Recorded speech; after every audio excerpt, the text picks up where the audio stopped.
Hello and welcome to Beyond the Bio. This week, I'm joined by Rosie Baylis, who is the UK's leading grey blending expert, renowned for pioneering luxury grey blending transformations that empower women to embrace their natural beauty with confidence. From running a fully booked salon in Tunbridge Wells to educating stylists worldwide through her sought-after grey blending expert course, Rosie has built a reputation for innovation, excellence, and results. Her work is about more than just hair. It's about identity, empowerment, and creating high-end client experiences. Rosie's story is one of resilience, creativity, and redefining what it means to age with style. Having just had my birthday a couple of days ago, I'm all about aging with style. So this will be an interesting conversation. Welcome to Beyond the Bio, Rosie.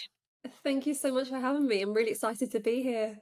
Yeah, I've got all sorts of questions about what you're doing and how it all links to personal branding. Obviously, as we know, you are known as the UK's leading grey blending expert. How did you go from being a stylist in Tunbridge Wells to building a brand around this one specialism? So, for a very long time, I think as long as I can remember, I've always been really passionate about enhancing people's natural beauty and kind of very boring hair colours, if that makes sense. I remember my boss at the time when I was an apprentice said, "You're quite a boring hairdresser," but I love that because I think having someone look the best version of themselves, like they kind of would maybe on their wedding day, is just a real joy to do, and it's the easiest thing to look after, right? So I think at the beginning it was very much helping perhaps new mums still have a hair colour that looked really nice and made it feel special but was low maintenance, and it kind of developed into grey blending. And because I discovered there was a real need around that, and there were so many people that just weren't feeling heard and looked after. So I kind of started to kind of dip my toe into it, learn a bit more about it, and I just stumbled on this huge market that needed help, and it's just blown up from there. It's been really exciting and a really cool journey as well. And for anyone listening or watching that hasn't heard the term grey blending, tell us exactly what that Yeah. is. So it's blending your regrowth with the colour through the mid lengths and ends. So it is about enhancing and blending the greys in rather than covering them. I think traditionally in our industry, the only options have been a permanent root tint and a cut, or highlights with a root tint and a cut. And there hasn't been thinking much outside of the box about a different way of doing things. So it's just giving people options. There's always going to be people that want to have full coverage and every single grey gone. But there are so many people that also want something that is more natural and low maintenance too. So it's giving them the choice, which I think is really empowering as well. 100%. And it's got to be low maintenance. And as someone that has realized during the pandemic that I did have greys, I didn't even know. And I had some. And I think every time I get my hair done, I see a few more. And they're always right at the front as well, which I really struggle with because, yeah, I'm always like, get rid of all of them, get rid of all of them. But yeah, there needs to be something that is low maintenance because I find otherwise it just pings straight back. And yeah. Exactly. And that's the problem, right? A lot of ladies find it lasts only ten days, 2 weeks max, and they don't even like their hair once it's done or in between. So it's about helping them like their hair as well and feel confident and that kind of next chapter of their lives and stage two. Did you consciously set out to brand yourself as the grey blending expert, or would you say this has just evolved naturally? I think it's evolved naturally. I just started talking about it on social media. I started off with TikTok. I was at a point in my life where I was a single mum, I had two very little ones, and I guess I realised that no one was going to come and save me, that I just needed to really put all of my energy into my work to give me and my family the best future possible, to not rely on anyone else. And once I kind of learnt more about grey blending and started posting about it and more people were engaging, I thought, right, I'm onto something here. So I started really putting all my energy into TikTok at the time, posting about 3 or 4 times a day for a year.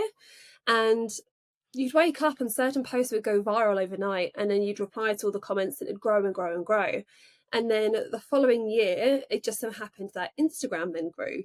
So both platforms are about neck on neck now, but we find that most of our clients come through social media, which is wild because you would never think that people in their 70s and 60s are on TikTok. But I tell my students they really are. And you just got to be consistent and keep showing up and keep saying the same thing over and over again. Are you finding then that people are traveling from quite far to come and see you? Yeah, there's one particular lady that comes from the Wirral, which is like a 9.5 Oh, wow. Yeah. round trip. So usually these ladies, they've tried lots of different things, they aren't being heard, and they just want to go to an expert who they trust and has the authority to solve that problem for them. So they're willing to invest in that, both financially and with their time as well. So sometimes they come and they stay in a hotel the night before, and the next day they come and see me and they travel back that day. It blows my mind. It's a really cool thing. You just think, gosh, this has come all the way from just me talking about this on social media to this. Was there a post then that kind of blew up on socials, or has this just been a gradual thing? There were a few that blew up on socials first, and it gradually grew from there. I think you build trust and you get to know your client avatar, if you want to call it that, even more the more you learn about it, and you get better at knowing what to say and all the hooks and all of those things. That's brilliant. And are you finding that you're getting different levels of engagement between TikTok and Instagram? I know you said your following's kind of similar on each, but what about the engagement? I find personally that Instagram is my main engagement platform. I tend to prefer it because I can reply to people directly in the messages and I can voice note them and I can send them links and stuff like that and use ManyChat and apps like that. Whereas on TikTok, you can't do that. And it drives me mad. So we've got loads of DMs on TikTok, but it's just not worth, sounds awful, not worth us responding to them because we can't, we just say, go to the link in the bio, go to the link in the bio. So it's something we haven't, I guess, found a solution for there at the moment, which is why we tend to use Instagram as our main focus because we can Got it. reply to people and have that relationship there. And how much time are you spending creating content for Instagram and TikTok? And are you using the same content for each, or are you tweaking it? So sometimes we use the same content for each usually, and we try and repurpose everything. So I might film something on just video on my phone, and then my assistant edits it, puts the captions on, posts it on everything. Or sometimes I reply to a comment on TikTok and then Bo downloads it and then uploads it onto Instagram and stuff. But I repurpose everything across both social media platforms and also in my email marketing system as well, because you don't want to spend your whole life creating content. There's so much else to running a business, right? So it's really important to repurpose, and I try and tell my students that as well. 100%. So how much time would you say you're spending on creating that content? It's hard to put a number on it because if I have like a spare half an hour before I pick the kids up from school, I just try and like film a few videos then. So maybe across the week, maybe an hour a day. Not too bad, I think. Yeah. But you get Yeah. faster, don't you, when you keep practicing and with time. I think so. How old are your kids, Rosie? They are 4 and 7. So my youngest started school today, actually. Oh, that's exciting. Oh, what a big day. What a big day. So do they, are they, I guess they're probably a bit too young to be into social media. I was just wondering what they thought of their mum being so big on TikTok and Instagram, but probably not totally aware. I don't think they're aware, but my son, more recently, he picked up my ring light just yesterday and started talking into it. I thought, he's catching on to something here. He's been influenced and he's only 7. Oh my gosh, watch So, out. yeah. You'll be a YouTuber before you know it. You know, when you decided to specialize in the grey blending, did you at any point have any fears around limiting your audience? Was that ever No. an issue for you? No, I didn't actually, purely because I know from experience that when you niche, you actually help more people. I think a lot of people and hairdressers try to be good at everything and try to do everything themselves, right? But that can actually be such a detriment to you because these type of people that I am helping, they are looking for an expert and they don't want someone who's good at everything. They put into Google or Instagram or whatever, grey hair expert, grey hair specialist. So you've got to be the first person to come up and have obviously everything set up so they think, yeah, this is the person. So I wasn't too worried about not appealing to everyone because I knew that I had a very specific problem for a very specific client and I'm able to tackle all of those people really successfully. Yeah, I totally agree with that. And we often talk on this show about the value of having a niche and being specialist. And I guess in an industry like yours, that's got to be the way to stand out. And it's clearly working for you. So that's awesome. I think that at the moment, there are so many blonde and balayage and lived in colour specialists. It's such a saturated market of everyone doing the same thing. Everyone's got the same branding. It's very bland. And I think to do something different in a different way, it kind of bends the rule book a little bit and makes you stand out and a sea of hairdressers all doing the same thing. So I think it's really important to not only be different, but have a different message and a different way of doing things, because it really appeals and it makes you stand out from everyone else. Totally agree. I totally agree. How are you finding that balance between showcasing your work versus showcasing you as a brand? Yeah, it's something I'm trying to do more of. I think at the beginning I did a lot of personal brand stuff, and then as people were asking more questions about hair, I was creating more posts about hair. But now I'm trying to bring it back a little bit to more posts about me, running a business, personal brand, stuff like that. Which I guess is a little bit more time consuming, because doing day in the life stuff, I start off really well and it gets to lunchtime and I completely forget to finish it. So yeah, I think it's really important because people buy into you as a person, don't they? And who you are, what you stand for, your beliefs. I remember I did a video years ago now that I loved Marks and Spencer's food. I love their snacks, they've got really good goodies. And I have clients that come in now that remember that video and bring me in goodies from M&S. Oh, And I'm great. just like, it's, yeah, I mean, it's great for me, right? I'm like, this is lovely. But it's amazing how people go, oh, I love M&S too. I love cats too. So it's really important to have a personal brand, so you have some grit and something about you, as well as the result that you give as well. Mm. And you have a course, right? So your grey blending expert course. So that's for stylists around the world. Is it something that they can buy from you online? Tell us about how that came about. Education is definitely not something I ever wanted to go in. It always felt really scary, and you have that imposter syndrome, right? But it got to the point where I felt like I was doing an injustice if I wasn't helping people, because there are so many hairdressers and working mums who, I guess, the only option to earn more money was to do longer hours, but then they don't see the kids. They're exhausted, they're a bit crabby, and it was just like a vicious cycle. And just giving people the option of saying, hey, there's a different way of doing things. You can earn more, you can work less hours, you kind of reignite your passion for hairdressing and find a purpose. I thought I need to share this, right? So we started a course earlier this year, and the girls are doing so brilliantly. And you might see them pop up on social media, and you just think, wow, they're smashing it. And it's because they found the missing piece of the puzzle. They might have tried offering grey blending before, but not know how to fully offer a journey and know how to market it. So it's a really powerful course and tool. But we've had a few cohorts of the online academy, the online course, which has been amazing. And our latest cohort starts in mid-September, actually. So not only me teaching them the skills, there's also the mastermind that the students at the beginning are now joining to kind of further develop their business, which is really rewarding. So I'm really glad I was brave and I did it, Yeah, because they're now replicating the same results but faster. So yeah, amazing. they're doing really great. So how many people have you had through the program? So I am very much looking for the right people and not lots of people, because when people message me on Instagram saying, hey, do you know someone in Scotland? I want to confidently say, yes, I do. Here's someone I've trained. She's brilliant. This is her details on the directory. So we've had 12 people that we've like handpicked at the beginning.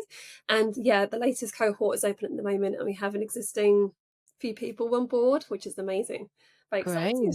And where are they finding you? Are they finding you through your social media and then approaching you to apply? Yes, yeah, they're all from social media. So it just shows how powerful social media is, but it's such a weak spot for a lot of people in my industry, because they just hate doing it. They hate being on camera, they hate how their voice sounds. But I think you need to care more about what you're doing and your mission is than what you look and sound like. And people don't care about that. They just care about your message, right? And what you're saying. Exactly. And I think with those sorts of things, you've just got to get on with it and see the benefits, see the results, and then you just get over it, really, get used to the sound of your own voice. And Everyone's shocking at the beginning, right? If I look back at my first videos, they're really bad. But the more you practice, the better you get. And yeah, that's the message I try and hammer into them. yeah, totally agree. What's the biggest lesson that you've learned around building a personal brand in an industry where so many stylists are competing for attention? The biggest lesson, I think, is just to be true to yourself and stay within your integrity. I don't personally follow other grey bleeding experts because I don't want to be influenced by what they're doing, I guess. I want to say things in my way, what feels natural to me, and that sort of thing. So I think just be true to yourself, be consistent, and always work within your integrity. And I think everyone will be really successful.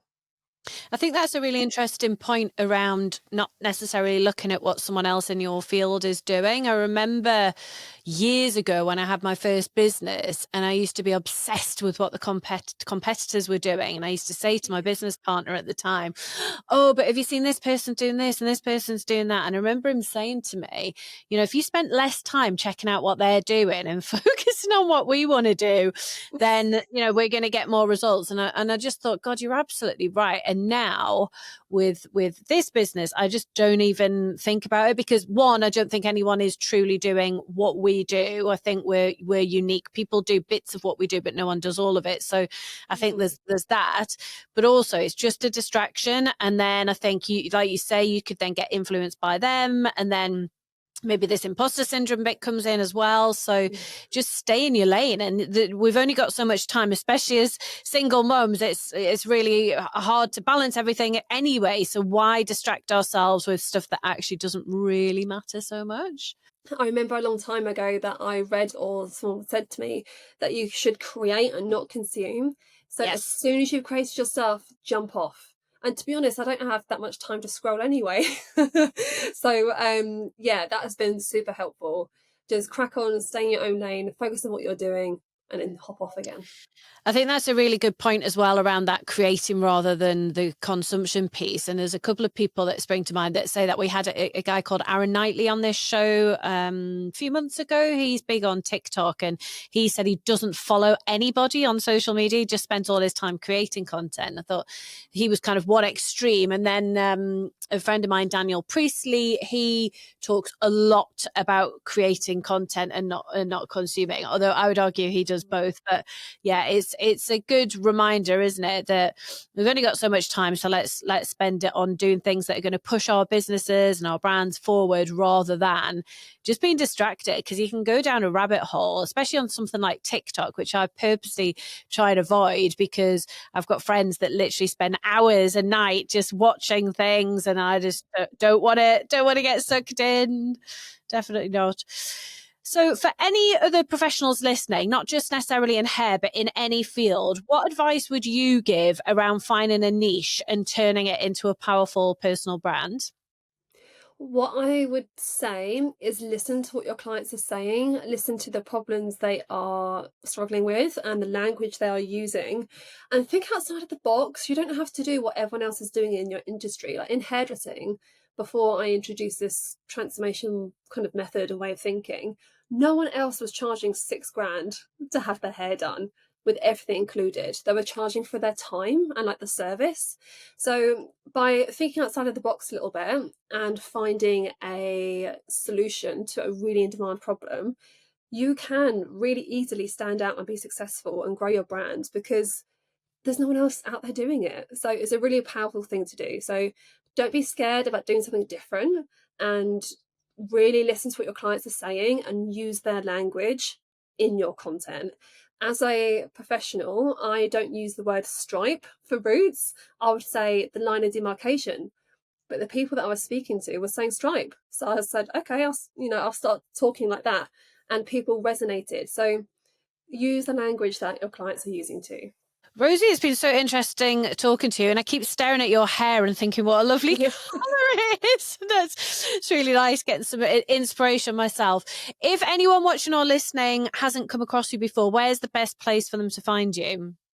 I would say it'd be Instagram. So Rosie Baylis Hair is how you can find me, and we're also on TikTok too with the same handle. Amazing. And we will put links to those profiles in the show notes to make it super easy for people to connect with you. Thanks so much, Rosie. Thank you, Sophie. Thank you for listening. If you're serious about growing your profile, take our free profile assessment quiz to see where you're at right now and get hints and tips on how to improve your score. You'll find the link to the quiz in the show notes. If you've enjoyed the episode, it would be mint if you'd subscribe, like, and leave a review. See you next Monday.